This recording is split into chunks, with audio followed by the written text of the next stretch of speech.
Hello everyone, how's it going? I'm Allison. Welcome to the jungle.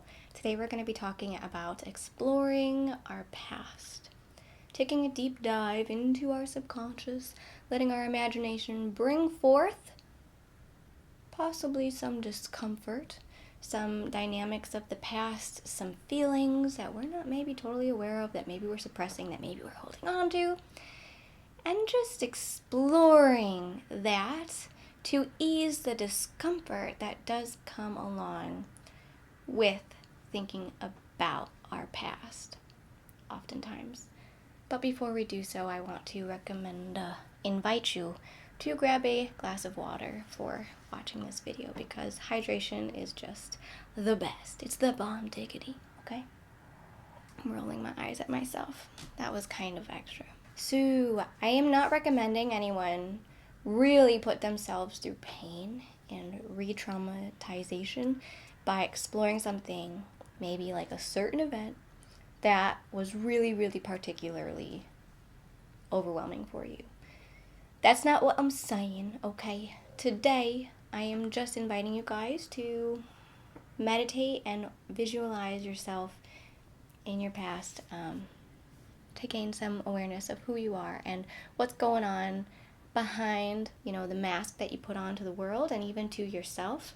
There's usually stuff going on behind the scenes. And the reason why I bring this up is I've noticed that I don't like to go there. I don't like to think about my past and think about life inside my home. I actually don't have many memories of life inside my house growing up. Growing up. I have memories from at school and at dance. I was at dance a lot. I was with friends, but actually in my home, I just don't remember much of it. And I know that sometimes when I'm feeling uncomfortable, I just do stuff, or I don't do anything. I just sit like this on my phone and sorry, I just threw my phone. Really, there's stuff going on inside that I'm kind of avoiding by doing a bunch of stuff or by avoiding doing anything. Pharaoh almost fell off the ledge, guys. That was hilarious. I wish you guys should have seen it. I used to have a lot of trouble falling asleep, and it's because there were all these things going on in my head, and I think that a lot of the thoughts were my mind's way of avoiding deep feelings, perhaps memories. And I think a lot of things that I do in my life are avoidance tactics or things that I do as a result of things that happened in the past that I neglect looking at. And so when I do these things in the present moment, I'm like, why do I do these things that I don't want to do? Or why am I the way that I am? I don't know, and a lot of people, they do know because they don't have a problem integrating their life, integrating what happened in the past and how that made them who they are now. And on the flip side of the coin, people who don't avoid their painful memories, I think, latch onto them and identify with their past experiences and use them as excuses to not make progress in their life, not heal. And I hate to be calling people out like that, and it's fine, do you, really. You guys are doing the best you can, everybody is. But I think that this exercise or sort of thing that I'm going to recommend can be helpful for those of us who are latching on to our past by bringing a different sort of awareness to it. Not grasping it like this happened to me, but more so maybe nurturing yourself while in that experience or learning more about it, learning different aspects about it rather than maybe the really terrible ones that you're holding on to. So I think that you guys resonate or things came to mind that are relevant. So I'm going to stop talking about all that explanation intro jazz and get into the good stuff. And first I'm going to say that another inspiration for this video is ever since I've moved into this house, I have dreamt at my childhood house nearly every single night. And that's weird to me. I don't know what's going on. I don't know why. But clearly there's something like in my subconscious happening. Maybe I'm ready to heal. I'm not sure. But I do feel called and drawn to explore there. In this place where I've repressed most of my memories. In this place where I just feel all these feels about. I didn't feel super safe in. I didn't feel like when I was coming home, I was coming home. I felt like I was not ever able to like go to a sanctuary, this place that people just have, they're able to go home and like feel safe. I just don't feel like I had that until I moved out on my own for the first time. And especially now, oh my gosh, now I feel so safe. I feel safer than I ever have. And so I'm like, maybe my subconscious is ready because I'm feeling really safe. I'm not sure. But along those lines, I've also had a few experiences where I have meditated and visualized myself in my childhood home, or just with myself as a child. Me as my big self, and me as little Allison, meeting, talking, chatting, saying what's up. And I want to say that the first time I heard about any of this stuff, it was at an ACA meeting, Adult Children of Alcoholics meeting, and someone said that they went to somewhere, I think home, when they knew that their son was going through something difficult, and they took their inner child, they took their little self, and like buckled her in the car and like drove her over there, and then afterwards gave her a big hug and stuff like that. And I was like, what? I didn't get it. But if you don't get it, give it some time. Okay, just give it some time to marinate. Maybe you'll get there. Maybe you won't. That's fine. That's cool. But what I'm getting at, the practice that I want to share with you guys today, is sitting in a safe place, remembering the whole time, kind of, in the back of your mind, that you are here and you're not there. You're not in the past. You're not with this other person. You're here in a safe place. But perhaps going to your childhood home, imagining your inner child, you as a child there, imagining you and your inner child here with you wherever you are, or imagining you and another person in your family, perhaps, with each other. And like maybe you guys as inner childs, like the child version of you and the child version of them together, and things like that. I do want to share a few experiences that I've had doing this, and then leave you with an invitation to try this yourself, because maybe by hearing my experiences, you'll kind of get the feel of what can happen, and like how nothing has to happen, and it's not to achieve any purpose. It's just to kind of explore, see what our subconscious brings up, maybe write it down afterwards, learn from it, and find more ease in going there, in feeling some feelings and feeling things and memories from the past. You guys know what I mean. So before I invite you to do that, let me share 3 experiences. So the first I'm going to share is me going to my childhood home. And this happened about a year ago. I did this meditation. I think I've shared it with you. I'm not sure. But I visualized myself in my childhood home. And for me, I just popped up in my kitchen. My kitchen with my kitchen table here, and the island there, and the countertop there. And then in front of me, the front door is behind me, and the foyer, and then I'm in the kitchen, and then in front of me is the family room. And then I saw my inner child, me as a child, in the family room. And she was happy. Can you imagine me as a child?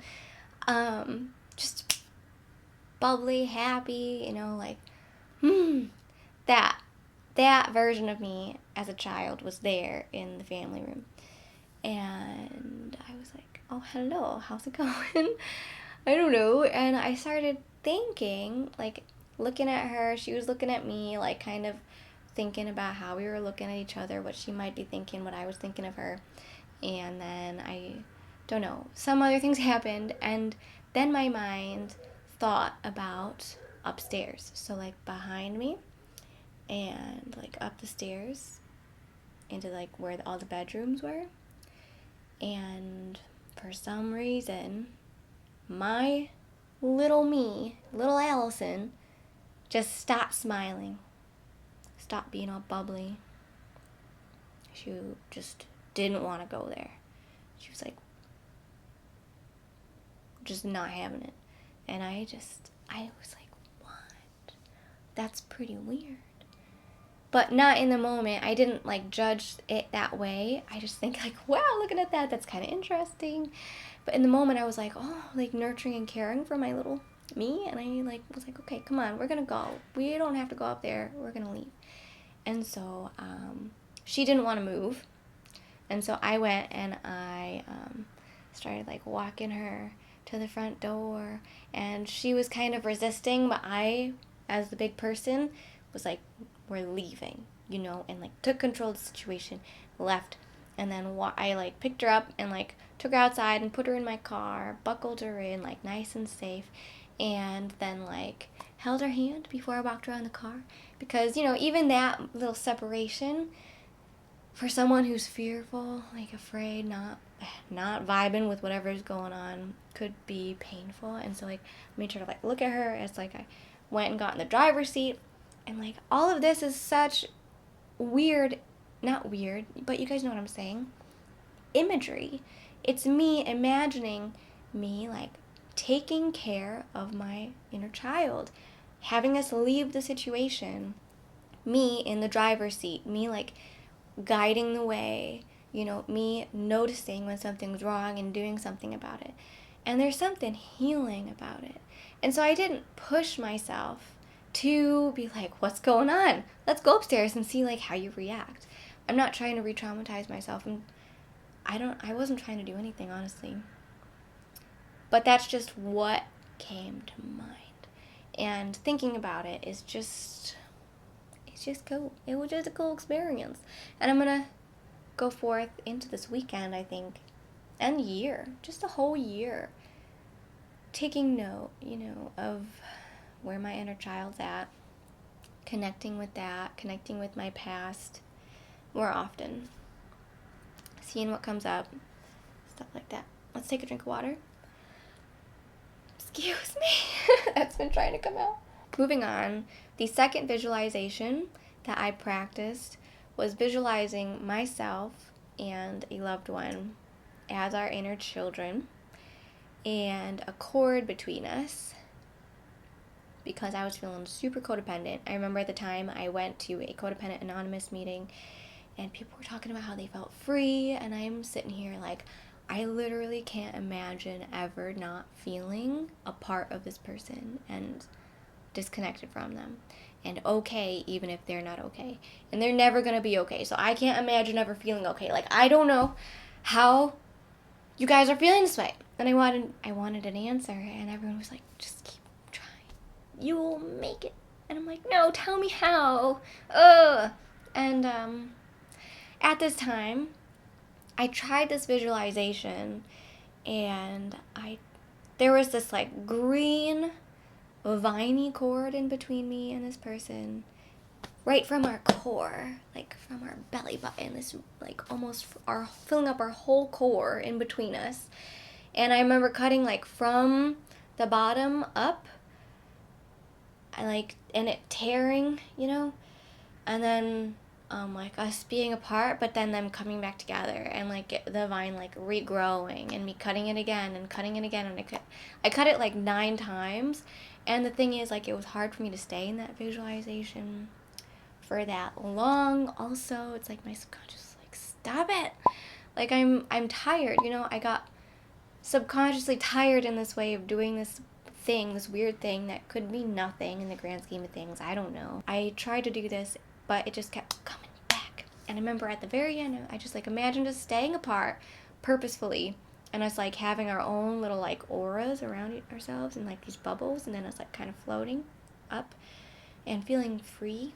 But I knew that like the attachment was there, and it was gonna come back, because it came back 9 times. Like, and it was just strong, strong, strong. And a note on that is, I do feel like the attachment is gone now, which is just crazy to look back and be like, I didn't understand how that could be possible, and now it is. And I think that there's nothing in particular that happened, but one big thing is I realized that for myself, it's not good for my health. I can't handle it actually right now to be in this relationship. Gotta put myself first. And that is not a natural thing for all of us. And so if you resonate, I'll talk more about that soon. Codependency is on my list, and I promise we'll get more into it. But for now, maybe try that. Maybe try not like maybe a cord cutting meditation, but just to meditate and visualize yourself and this other person in your family together and see what happens. See if you feel an urge to run away. See if you feel an urge to hug them. See what happens. It could be magical. And then the last one that I'll share, my last experience that I'll share with you guys, is just me with me. me. Another video that is on my list to make is, do I fear that I am a narcissist? Me. Stay tuned. But I've lived so many places. I was at one of my houses, and I just visualized myself sitting where I was and my inner child in front of me, and then really her just like coming and sit in my lap and me giving her a hug, like a big meaningful hug, in a way that I would love to be hugged and held all the time. And that's it. That's all I share about that. And afterwards, I recommend journaling, literally writing down the whole experience, because in taking it from your mind and onto paper, you may make connections and realize what happened and the symbolism there and the unmet needs that are maybe being met in the visualization, or the feelings, the scenarios that you may be avoiding that did come up, maybe the same habits that you do in your life that you don't want to do or that you do want to do. I'm not sure, but it could be helpful. It could be helpful. And I do feel the urge to say that if you guys are seeing a therapist or a coach and you don't want to do this exercise alone, or maybe you guys have like a partner or a friend who you can really, really trust, someone who's not going to be judgmental, who's a safe place for you, maybe do this with them so that you don't do it alone, because it can be difficult. My camera just cut me off. So I think that's a cue for me to go. I know that this is kind of open-ended and it requires you to take action, but such is life. We can make choices to take initiative on things that we feel called to, or not. And regardless, thanks for giving me your time today, sharing your time with me today. I appreciate you. If you do give this a try, please let me know how it goes for you. I'd love to hear. And guys, that's all for now. I wish you a really lovely day, and I'll talk to you very soon. Take care.